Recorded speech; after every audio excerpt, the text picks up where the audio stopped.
વ્યવસ્થિત જે પરિસ્થિતિ હતી એમાંથી અત્યારે અમે માંડ ખેડૂતો હાલ ઉભરી રહ્યા હતા અને ફરીથી આ પાછું જે નવું જે પાણી આવી રહ્યું છે છેલ્લા 2 દિવસથી પાણી અહીંયા ખેતરોમાં ભરાઈ રહેલું છે। ખેતરોમાં પાણી ભરાઈ ગયા છે, હવે એ પાણીનો કોઈ નિકાલ છે નથી, એટલે એ પાક જે છે ખેતરમાં એ સંપૂર્ણ નુકસાન મતલબ મરી જવાનો, હવે એ પાક મળવાનો નથી અમને।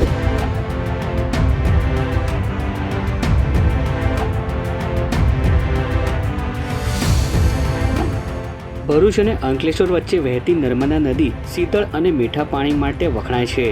આ જ પાણી ખેતીના પાક માટે પણ સંજીવની સમાન છે, પરંતુ જ્યારે નદીમાં ઘોડાપૂર આવે છે ત્યારે શીતળ અને મીઠા પાણી તોફાની બનીને ભારે તારાજી સર્જી દે છે।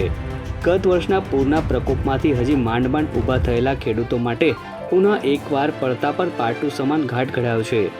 સરદાર સરોવર નર્મદા ડેમમાંથી નર્મદા નદીમાં છોડવામાં આવેલા 4 લાખ ક્યુસેક પાણીના પગલે ભરૂચ ગોલ્ડન બ્રિજની જળ સપાટી 26 ફૂટથી ઉપર પહોંચી હતી, જેના કારણે અંકલેશ્વર તાલુકાના નદીકાંઠાના ગામના ખેતરોમાં પૂરના પાણી ભરાયા હતા। ખેતરોમાં પાણી ફરી વળતા ખેડૂતોમાં પણ ભારે ચિંતાનું મોજું ફરી વળ્યું છે।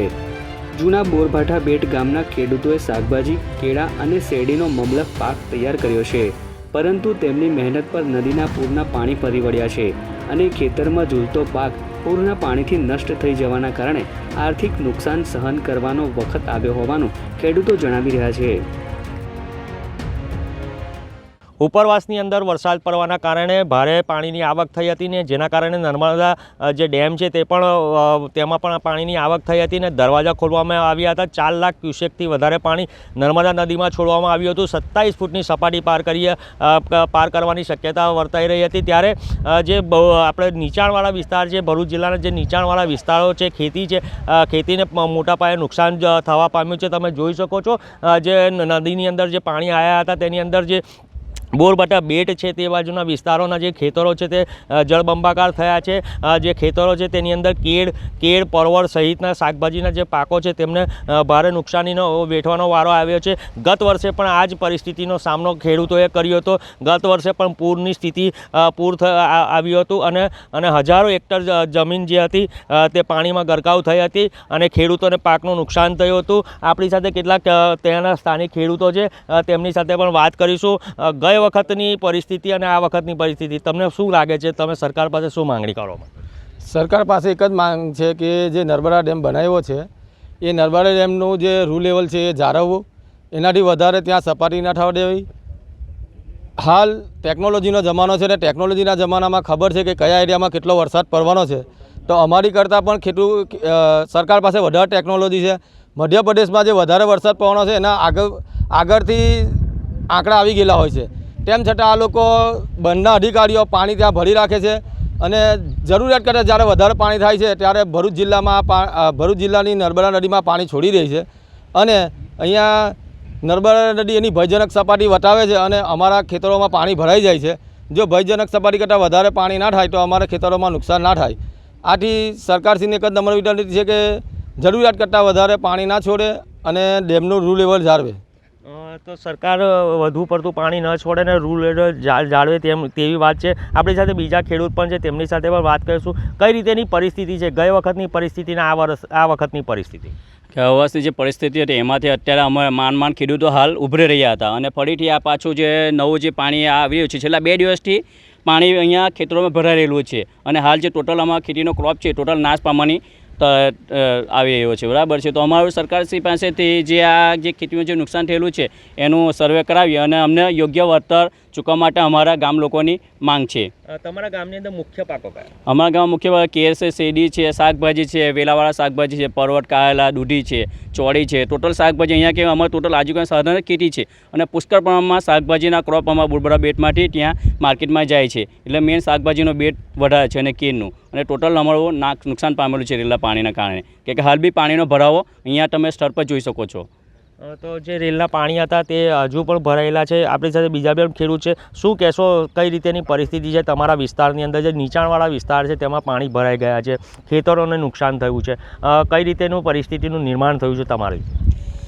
હવે અમારા નીચાણવાળા વિસ્તારના ખેતરોમાં આ જે નર્મદા નદીનું પાણી આવ્યું એનાથી ખેતરોમાં પાણી ભરાઈ ગયા છે, હવે એ પાણીનો કોઈ નિકાલ છે નથી. એટલે એ પાક જે છે ખેતરમાં એ સંપૂર્ણ નુકસાન મતલબ મરી જવાનો, હવે એ પાક મળવાનો નથી અમને. અને આજે સામાન્ય વીંઘામાંથી એક ખેડૂત રોજના 1000 રૂપિયા કમાઈને લાવતા હતા માર્કેટમાં. સવારે ખેતરમાં જઈ તાજો શાકભાજી તોડી અને માર્કેટમાં જઈને વેચીને આવે તો સામાન્ય 1000 રૂપિયા ખેડૂત લઈને આવતા હતા. તો એ આજે ખેડૂતની ટોટલી આજીવિકા બંધ થઈ ગઈ છે. તો આજે ખેડૂતને એનું ઘર કેમ ચલાવવું એ પણ એક મોટી સમસ્યા ઊભી થઈ ગઈ છે. અને આ પાણી ક્યારે ઓસરશે એ પણ એક પ્રશ્ન છે, કારણ કે પાણીનો કોઈ નિકાલ ન હોવાથી આ પાણી ખેતરોમાં લાંબા ગાળા સુધી ભરાઈ રહેશે અને ખેતરમાં વરાપ નહીં થાય તો નવી ખેતી તૈયાર ક્યારે થશે. એટલે આ ઘણી બધી સમસ્યાઓ છે. તો સરકારશ્રીને વિનંતી કે ફરીવાર આવી કોઈ પરિસ્થિતિ ના સર્જાય એનું ધ્યાન રાખે. તમે સરકારશ્રી સાથે જે અધિકારીઓ છે તેમને શું કહેવા માંગશો? અધિકારીઓ હવે એવું છે કે એ લોકો શું કરે છે કે એમની મનમરજીનું જ આજે અધિકારીઓ કરે છે. એ લોકોને ખેડૂતોની એકચ્યુઅલી જોવા જાય તો સરકારને કે અધિકારીને પડેલી જ નથી.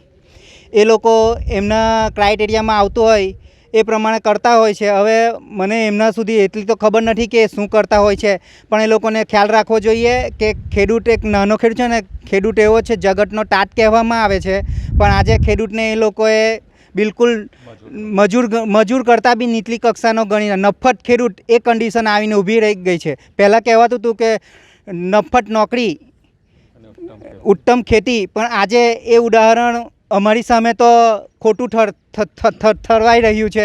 કારણ કે ગયા વર્ષના પૂરના એમાંથી અમે ઉભરી નહોતા રહ્યા અને ફરી પાછી પૂર આવી ગઈ છે. હવે અમારા બાળકોને કેમના ભણાવવા, ઘર કેમનું ચલાવવું. તો અધિકારીઓને વિનંતી કે તેઓ તેમનું થોડું ધ્યાન રાખે. પાણીની વ્યવસ્થા નર્મદા નદીમાં સરદાર સરોવર ડેમ જ્યારે 118 કે કેટલું હતું 121 મીટરે હતું ત્યારે પણ ચાલી રહેતું હતું, ત્યારે પૂર નહોતું આવતું. તો શું જરૂર છે આટલું બધું પાણી ભરવાનું? ત્યારે પણ બધું જળવાઈ જ રહેતું હતું, ઇન્ડસ્ટ્રીને પાણી મળી જ રહેતું હતું. અને આ જે સરદાર સરોવર ડેમનું પાણી છે જે અમારા વિસ્તારને કોઈ પણ દિવસ મળતું નથી. જ્યારે નર્મદા નદીમાં પાણી ઓછા થઈ જાય છે, દરિયાના ખારા પાણી નર્મદા નદીમાં આવી જાય છે, ત્યારે પણ એ લોકો પાણી છોડીને એ ખારા પાણી દૂર કરતા નથી. પણ જ્યારે આવું કંઈક થાય છે, જ્યારે ઉપરવાસમાં વરસાદ વધારે હોય અને આ લોકો ડેમ વધારે પડતો ભરે છે અને પછી એ લોકોથી કંટ્રોલ બહાર થઈ જાય છે, તો એ લોકો પાણી જે છોડે છે તો એનાથી જે નુકસાન થાય છે એ ચોક્કસ અમને નુકસાન થાય છે, પણ ફાયદો કંઈ થતો નથી સરદાર સરોવર ડેમથી. સરદાર સરોવર ડેમથી જે ભરૂચ જિલ્લાના ખેડૂતો છે તેમને ફાયદો થતો નથી તેવું કહેવા માંગે છે. અને સાથે સાથે ખેડૂતો એવું પણ કહેવા માંગે છે કે જે આ પાણી ભરાયા છે, જે ખેતીના પાકને નુકસાન થયું છે, તો આવીને સર્વે કરે, સરકાર સર્વે કરે અને જે ખેતીના પાકને નુકસાન થયું છે તેની ભરપાઈ કરે, નહીં તો આ ખેડૂતોને પાયમાલ થવાનો વારો આવશે. કનેક્ટ ગુજરાત, રાકેશ ચોમાલ, સહયોગી વિરેન્દ્ર પાટીલ સાથે ભરૂચ.